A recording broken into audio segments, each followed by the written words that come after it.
नमस्कार दोस्तों, स्वागत है आपका बिहार एक्सप्रेस न्यूज में। तो चलिए आपको लेकर चलते हैं आज की मुख्य और ताज़ा खबरें की ओर। इससे पहले आप वीडियो को किस शहर से देख रहे हैं कमेंट में जरूर बताएं और वीडियो अच्छी लगी तो वीडियो को लाइक करके चैनल को सब्सक्राइब जरूर करें। बिहार में गाँव से जिला मुख्यालय तक का सफर होगा आसान। परिवहन विभाग ने बिहार के उन सभी शहरों में सिटी बसों की सुविधाएं बढ़ाने का निर्णय लिया है जिसकी दूरी 50 किलोमीटर के आसपास होगी। वर्तमान में पटना में बिहटा, पटना से फतुहा सहित कई जगहों तक बसों का परिचालन हो रहा है जिससे लोगों की सुविधाएं बढ़ी है। इसी तर्ज पर सभी जिलों के शहरों से सिटी बसें चलेंगी। आगामी अप्रैल मई से सभी शहरों में बसों की संख्या और मार्ग बढ़ाने का लक्ष्य रखा गया है। ये सभी बसें एसी और सीएनजी की होगी। दियारा की तस्वीर बदलने की तैयारी, नाव की सवारी से मिलेगी मुक्ति।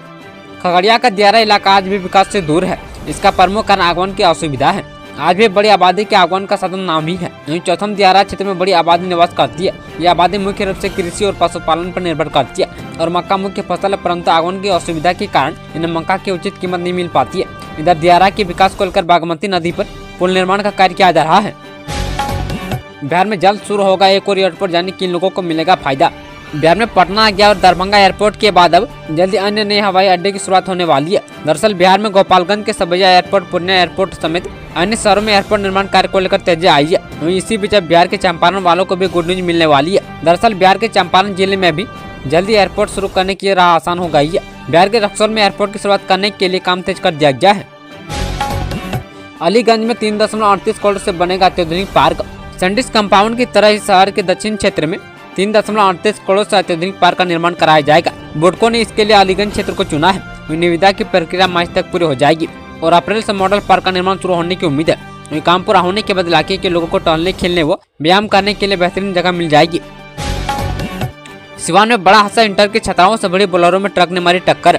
बिहार में इंटर की परीक्षाएं चल रही है। इस बीच सिवान में छात्राओं के साथ बुधवार को एक बड़ी घटना हो गई है। बुधवार सुबह गुठनी थाना क्षेत्र अंतर्गत गुठनी चौराहे पर छात्राओं से भरी बोलेरो में ट्रक ने सामने से टक्कर मार दी। बोलेरो में बैठी छात्राएं सिवान में इंटर की परीक्षा देने जा रही थी। वहीं घटना में 9 लड़कियां घायल हो गई है। वहीं आनंद फानंद में स्थानीय लोगों की मदद से छात्राओं को गुठनी प्राथमिक स्वास्थ्य केंद्र में उपचार कराया गया। इसके बाद फिर लड़कियां एम्बुलेंस से ही परीक्षा देने के लिए सेंटर पर पहुंची। खुशखबरी, बिहार में 2000 से ज्यादा लेक्चरों की होगी नियुक्ति। बिहार राज्य विश्वविद्यालय सेवा आयोग ने अब तक 39 विषयों में 27 से ज्यादा सहायक प्राध्यापकों की अनुशंसा कर सरकार को भेज दिया है। वहीं शेष 13 विषयों का साक्षात्कार होना बाकी है। वर्ष 2020 में 52 अलग अलग विषयों में 4638 सहायक प्राध्यापक की नियुक्ति के लिए विज्ञापन जारी किया गया था। आयोग के अध्यक्ष गिरीश कुमार चौधरी ने बताया कि 39 विषयों का साक्षात्कार पूरा हो चुका है। विशेष 13 विषय में 1931 व्यक्तियों के लिए साक्षात्कार होना बाकी है। इतिहास विषय का साक्षात्कार 19 फरवरी से शुरू हो जाएगा और यह 24 फरवरी तक आयोजित किया जाएगा। राज्यपाल से मुलाकात के बाद तेजस्वी यादव का बड़ा अभियान। तेजस्वी यादव बुधवार सुबह राज्यपाल से मुलाकात करने राजभवन पहुंचे। मुलाकात के बाद उन्होंने मधुबनी में हुई दर्दनाक घटना पर चिंता व्यक्त की है। उन्होंने कहा कि बिहार में कानून व्यवस्था पूरी तरह चरमरा चुकी है और अपराधियों का बोलबाला है। ये पुलिस प्रशासन को जनता की सुरक्षा में जुटना चाहिए, लेकिन मौजूदा स्थिति में वे रक्षक नहीं बल्कि भक्षक बन गए हैं। ढाका के बीजेपी विधायक की मांग पर नीतीश कैबिनेट ने लगाई मुहर। मुख्यमंत्री नीतीश कुमार प्रगति यात्रा के दौरान पूर्वी चंपारण में थे। इस दौरान ढाका से भारतीय जनता पार्टी के विधायक पवन जायसवाल ने लाल बकैया नदी पर बलुआ गुआरी के समीप पुल निर्माण कराने की मांग उठाई थी। मुख्यमंत्री ने इसकी सहमति दे दी है। अब इस महत्वपूर्ण योजना पर कैबिनेट से भी मुहर लग गई है। 4 फरवरी को बिहार कैबिनेट की बैठक में लाल बकैया नदी पर बलुआ गुआरी में उच्च स्तरीय आईसीसी पुल निर्माण की स्वीकृति दे दी है। वहीं 72 करोड़ 34 लाख की अनुमानित लागत पर इस पुल का निर्माण होगा। इंटर की परीक्षा में जूता मोजा पहनकर आने पर रोक। बिहार में 12वीं की परीक्षाएं चल रही है। परीक्षार्थियों की भीड़ विभिन्न परीक्षा केंद्रों पर नजर आ रही है। पारदर्शी परीक्षा के लिए परीक्षा सेंटर के अंदर काफी सख्ती बरती जा रही है। इसके अलावा देश से परीक्षा केंद्र पर पहुंचने वाले छात्रों को एंट्री भी नहीं दी जा रही है। अब बिहार स्कूल एग्जामिनेशन बोर्ड ने नया फरमान जारी किया है। इस नए फरमान के तहत परीक्षार्थियों से कहा गया कि वह परीक्षा केंद्रों पर जूता मोजा पहनकर न आए, अन्यथा उसे केंद्र में प्रवेश नहीं दिया जाएगा। बिहार में एनडीए के चुनावी अभियान तेज। 15 फरवरी से शुरू होगा कार्यकर्ता सम्मेलन का चौथा चरण। बिहार में आगामी विधानसभा चुनाव की तैयारियों को लेकर राष्ट्रीय जनतांत्रिक गठबंधन का कार्यकर्ता सम्मेलन जोरों पर है। वहीं तीसरे चरण की शुरुआत 6 फरवरी को किशनगंज और अररिया से होगी। यह चरण 10 फरवरी तक चलेगा। इसके बाद चौथा चरण 15 फरवरी से शुरू होकर 20 फरवरी तक चलेगा। वहीं सभी दलों के प्रदेश अध्यक्षों की मौजूदगी में होने वाले इन बैठकों में एनडीए के 5 घटक दलों के जिला, प्रखंड और पंचायत समिति के अधिकारी शामिल होंगे। कार्यकर्ता सम्मेलन का चौथा चरण राज्य के 9 जिलों में होगा। यह सम्मेलन खगड़िया, बेगूसराय, जमुई, शेखपुरा, नवादा, कटिहार, पूर्णिया, भागलपुर और बांका जिलों में होगा। मुंगेर में सीएम नीतीश ने की सौगातों की बारिश, मॉडल अस्पताल समेत कई परियोजनाओं का किया उद्घाटन। मुख्यमंत्री नीतीश कुमार अपनी प्रगति यात्रा के चौथे चरण में बुधवार को मुंगेर पहुंचे, जहां उन्होंने रनगांव की धोबई पंचायत का दौरा किया और वहाँ HWCC और जीविका के पुस्तकालय का निरीक्षण किया। इसके बाद उन्होंने बंसीपुर स्थित रिंग रोड का उद्घाटन किया। इसके साथ ही सीएम ने 100 बेड के नए मॉडल सदर अस्पताल भवन का भी उद्घाटन किया, जिससे क्षेत्रीय लोगों को बेहतर स्वास्थ्य सुविधाएं मिलेंगी। मुख्यमंत्री ने रानगांव मैदान में विभिन्न विभागों द्वारा लगाए गए स्टॉल का भी निरीक्षण किया। इस अवसर पर मुख्यमंत्री नीतीश कुमार ने 440 करोड़ रुपए की विभिन्न योजनाओं का उद्घाटन और शिलान्यास किया। बिहार में 20 IT कंपनियां करेंगी निवेश, युवाओं को मिलेगा रोजगार। बिहार में अब तक 40 से अधिक कंपनियों ने IT क्षेत्र में निवेश करने का प्रस्ताव दिया है, जिसमें से लगभग 20 कंपनियों के साथ सहमति बन गई है। IT, ITS, electronic system design एवं manufacturing, data centre, drone, laptop बनाने वाली कंपनियां समेत कई अन्य कंपनियां निवेश के लिए विभाग के अधिकारियों के संपर्क में है। बिहार IT नीति 2024 के तहत निवेश का लाभ के लिए 10 बड़ी IT कंपनियों ने विभाग में रजिस्ट्रेशन करवाया है। साथ ही अन्य 10 IT कंपनियां अपने निवेश प्रस्ताव के साथ रजिस्ट्रेशन की प्रक्रिया में है। पटना से इन 2 बड़े शहरों के लिए चलेंगे 16 रैक की वंदे भारत।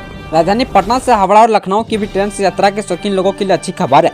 अब इस रूट पर 16 रैक की वंदे भारत एक्सप्रेस चलेगी। इन दोनों रूटों पर यात्रियों की अत्यधिक भीड़ को देखते हुए भारतीय रेलवे ने वंदे भारत की बोगियों की संख्या दोगुनी करने का फैसला किया है। इस फैसले के पहले फेज में राजधानी पटना से लखनऊ के गोमती नगर के बीच चलने वाली ट्रेन नंबर 22-345 और 22-346 वंदे भारत एक्सप्रेस की रेक में बदलाव किया जाएगा। जानकारी के अनुसार पटना से लखनऊ के बीच चलने वाली 16 बोगी वंदे भारत एक्सप्रेस राजधानी पटना पहुंच चुकी है, जबकि दूसरी फेज में पटना से हावड़ा के बीच चलने वाली वंदे भारत की रेक जल्दी पटना पहुंचेगी। ट्रायल होने के बाद इसका भी परिचालन शुरू कर दिया जाएगा। प्रधानमंत्री मोदी 24 तो 25 फरवरी को राष्ट्रपति द्रौपदी मुर्मू आएंगी बिहार। राष्ट्रपति द्रौपदी मुर्मू 25 फरवरी को PMCH के 100 साल पूरा होने पर आयोजित शताब्दी समारोह में शामिल होने के लिए पटना आएंगी। इस मौके पर वो PMCH में बन रहे 20 वर्षीय अस्पताल के पहले फेज के नए भवन का उद्घाटन करेंगी। PMCH के प्रिंसिपल डॉक्टर विद्यापति चौधरी ने बताया कि राष्ट्रपति ने समारोह में शामिल होने की अनुमति दे दी है।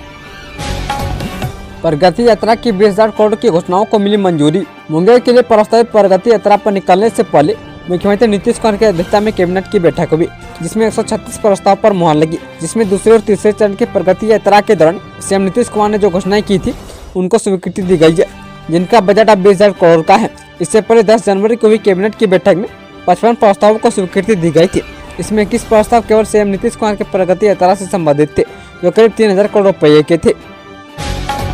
बिहार में नौकरी की बात, सीएम नीतीश ने 6,342 इंजीनियर समेत 6,837 को दिया ज्वाइनिंग लेटर। सरकारी नौकरी और रोजगार बिहार में सियासत का मुद्दा बन गया है। मुख्यमंत्री नीतीश कुमार ने मंगलवार को पटना में आयोजित नियुक्ति पत्र वितरण समारोह में 6,837 लोगों को सरकारी नौकरी का ज्वाइनिंग लेटर प्रदान किया, जिसमें 6,342 इंजीनियर हैं, जबकि 496 अनुदेशक हैं। इस मौके पर डिप्टी सीएम विजय कुमार सिन्हा, सम्राट चौधरी, मंत्री विजय कुमार चौधरी और विजेंद्र प्रसाद यादव समेत नीतीश मंत्रिमंडल की सदस्य और विभिन्न विभागों के अधिकारी मौजूद थे। वही सरकार ने 12 लाख नौकरी का वादा किया है, जिसमें 9 लाख से अधिक लोगों को नौकरी दिए जाने का दावा किया जा रहा है। बिहार के सभी बड़े छोटे शहरों में होने जा रहा बड़ा बदलाव अफसरों तक पहुंचेगा नीतीश सरकार का नया ऑर्डर। राजधानी पटना की तर्ज पर अब राज्य के सभी छोटे बड़े शहरों में सुंदर सुसज्जित पार्क विकसित किए जाएंगे। इसमें सुबह शाम की सैर के साथ बच्चों के खेलने की भी सुविधा होगी। इससे शहर के हैप्पी पॉइंट की तरफ विकसित किया जाएगा। इसके अलावा सभी नगर निकायों में फुटपाथी दुकानदारों के लिए वेडिंग जोन भी तय किया जाएगा। नगर विकास एवं आवास विकास ने इस बाबत सभी नगर निगम, नगर परिषद और नगर पंचायत को निर्देश दिया है।